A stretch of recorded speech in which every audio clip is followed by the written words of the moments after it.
de sensibilisation aux troubles alimentaires au Québec. Et à chaque année, je trouve ça important d'inviter quelqu'un ici pour nous sensibiliser à cette réalité-là. Que ce soit la boulimie ou l'anorexie, parce que, et souvent les gens ont les deux, c'est un problème colossal et dont on a une responsabilité, nous, consommateurs de télévision, de magazines, etc., parce que les stéréotypes étant ce qu'ils sont maintenant, pour les jeunes filles, ça fait toute une pression et souvent, elles s'embarquent à dos et veulent devenir tout petites et veulent atteindre des standards qui n'ont pas de bon sens. Alors, ce soir, je reçois une jeune fille qui a combattu, mais vraiment, je dirais, ça a été un combat de tous les instants pendant de longues années. Autant l'anorexie que la boulimie, en fait, son poids a varié de 100 livres entre son plus maigre, parce qu'on ne peut pas dire mince en l'occurrence, et son plus haut poids, c'était une centaine de livres. Et elle s'est tellement battue que ses parents ont dû mettre un cadenas sur le frigo, imaginez-vous. Alors, ça a créé toute une atmosphère dans la famille. Avec moi, donc, Geneviève Méran. Bonsoir, Geneviève. Bonsoir, Denis. Donc, ça n'a pas été facile. Ça a commencé à quel âge? Ça a commencé, je dirais, autour de 13 ans, en secondaire 1. J'ai décidé de faire un premier régime. C'est toujours comme ça que ça commence habituellement. C'était une période d'anorexie au départ. Puis, ça fonctionnait. J'avais vraiment le sentiment d'accomplissement, j'avais le sentiment que je réussissais dans quelque chose. J'avais la maîtrise, j'avais le contrôle. J'étais tellement fière de moi que je ne pouvais pas arrêter. Avais-tu du surpoids à l'époque? Non, pas du tout. J'avais mon poids santé. J'étais à mon poids santé, 120, 125 livres, ce qui est mon poids santé idéal. Mais par des remarques peut-être, ou j'ai vécu l'intimidation aussi à l'école primaire secondaire. Je me faisais souvent dire que j'étais pas belle, que je me faisais traiter de carotte parce que je suis rousse. Puis ça a beaucoup pesé dans la balance. Ça a fait en sorte que j'ai été une adolescente très, très mal dans sa peau. Alors, ça veut dire, on me disait, je suis pas belle, je vais essayer de répondre aux standards de beauté des magazines. C'est comme ça que ça... Exactement, exactement. Moi, je me disais, bien, qu'est-ce que je peux arranger? Je vais arranger mon poids. Je voulais plaire aux garçons. Je voulais avoir des amis. Puis c'est ce que j'ai fait. J'ai décidé de tout mettre mon énergie là-dessus. Et là, tu en as perdu combien de livres pour commencer? Ça commence tranquillement, là, ça, là. Je dirais que ça a descendu quand même assez vite. Oui, La première fois, je me suis rendue à 92 livres. 92 livres? Oui. T'es passé de combien? De 125 à 92. 92? Oui. Mais j'étais très maigre, mais j'avais pas la peau sur les os, dans le sens que si j'allais à l'extérieur, le monde, c'était pas clair que j'avais un trouble alimentaire. Tu sais, ça se voyait pas dans mon corps. Pour tes parents, est-ce que ça se voyait? Est-ce que ça leur a pris un petit bout de temps avant d'allumer? Ils s'en rendaient pas compte au départ. Pas du tout. Je cachais très bien. Je voulais pas. J'avais tellement honte. J'avais honte, puis j'avais l'impression de les trahir. Je voulais pas qu'ils sachent. T'avais honte. Elle explique-moi. C'est ça qui est difficile de comprendre. Oui. C'est que tu voulais répondre à ces standards de beauté. Là, tu réussissais. Tu dis, c'est ça qui m'encourageait. Je réussissais. Puis tu étais rendu à 92 livres. Tu dis, hey, écoute, j'ai perdu 35 livres.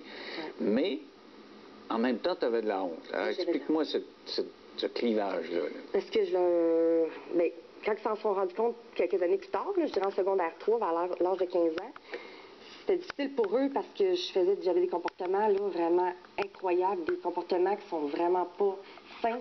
Je vomissais dans ma poubelle dans mes périodes de boulimie, puis je cachais ça dans ma chambre parce que je voulais pas que mon frère, que j'adore, puis ma mère, puis mon père, dont j'ai toujours été proche, voient ça. Puis quand ils ont aperçu ça, ben ça faisait des grosses chicanes, ça faisait des scènes. C'est normal parce qu'il y avait de la peine pour moi, mais moi, c'était plus fort que moi. J'avais besoin de faire ça. Je pouvais. Alors, parle-moi, là, on comprend l'anorexie, là, tu veux répondre à ces standards-là. Parle-moi de la boulimie, là. Qu'est-ce qui arrive? C'est qu'à un moment donné, tu n'as plus le moral, puis tu dis, ah ouais, je mange, puis je me gâte, ou quoi? Je dirais que c'était plus une perte de contrôle. Comme par exemple, quand on fait un régime pendant des semaines, là, à un moment donné, ton corps crie famine, t'as faim. N'importe quel être humain sur la Terre est fait comme ça, t'as faim. Puis le réflexe, c'est d'aller se gaver, d'aller manger. Sauf qu'on a tellement perdu de poids, puis on a tellement fait d'efforts là-dedans, que pourquoi saboter ça? Pourquoi saboter? C'est ce que je me disais en tant que fille malade, là. Pourquoi saboter tout ce que j'ai fait, le régime, ma victoire?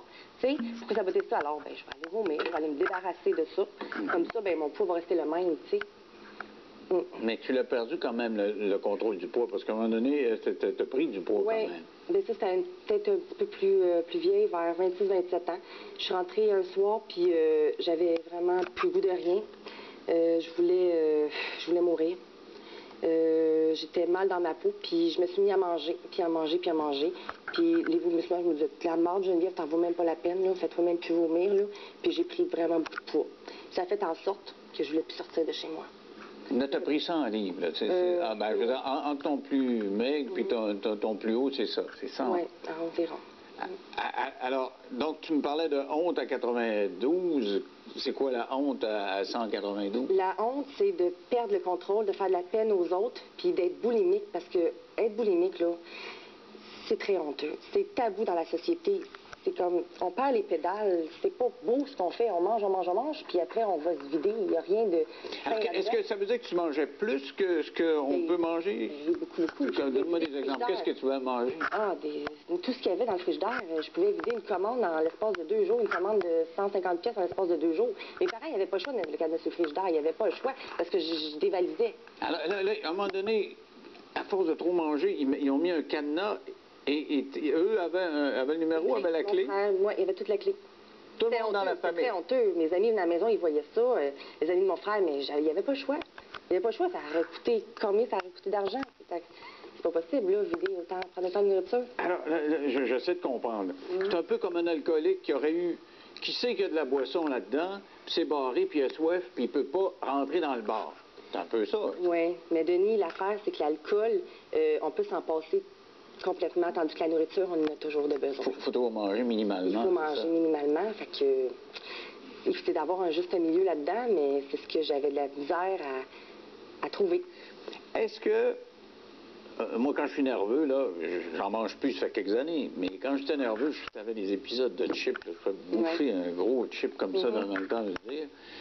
Est-ce que c'était n'importe quelle nourriture ou les cochonneries t'attiraient? N'importe quoi, Randy. C'est sûr, les choses qui sont plus bonnes au goût m'attiraient plus, mais je pouvais manger n'importe quoi pendant une crise, là.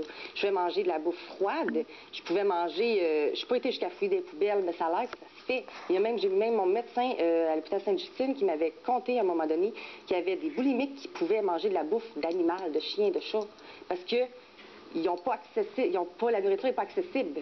T'sais. Ils n'ont pas accès à la bouffe, par exemple, parce qu'ils n'ont pas d'argent ou parce qu'ils mangent trop. Ça coûte cher, ça. Manger comme ça, tu sais. Puis c'est allé jusqu'au point où j'ai dû voler ma mère. J'ai volé dans sa sacoche parce que elle barrait le frigidaire, puis bon, elle mettait de la nourriture dans sa chambre, puis elle barrait sa porte pour pas que j'aille accès. Ben, je préparais ma portion pour la journée, tu sais. Je mangeais, là, j'étais nourrie. Mais pour pas qu'elle ait le surplus, ça, tu n'avais pas le droit. Tout était fermé. Ça, elle savait que je pourrais perdre les pédales puis tout dévaliser. Fait que je volais de l'argent, puis je partais en cachette. Puis c'était de pas que mes parents s'en rendent compte, que mon frère qui était dans le sol s'en rende compte. Puis j'avais honte, je les aimais, puis je voulais pas qu'ils sachent, qu'ils voient comment j'étais souffrante. Et là, t'allais acheter des hamburgers, des frites ou je trouvais que c'était les muffins. Je tripais ces muffins. Il y avait une boulangerie pas loin de chez nous. J'allais chercher des muffins là, par douzaine. Puis là, je mangeais ça.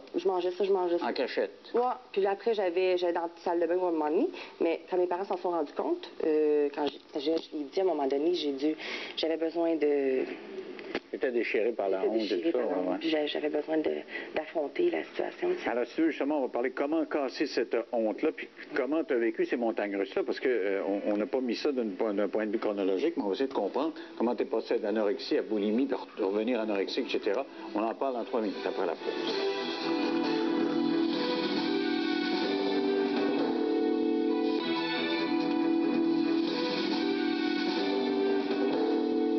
Geneviève Méran, on parle d'anorexie et de boulimie dans le cadre de la semaine de sensibilisation aux troubles alimentaires au Québec. Alors, avant la pause, tu nous as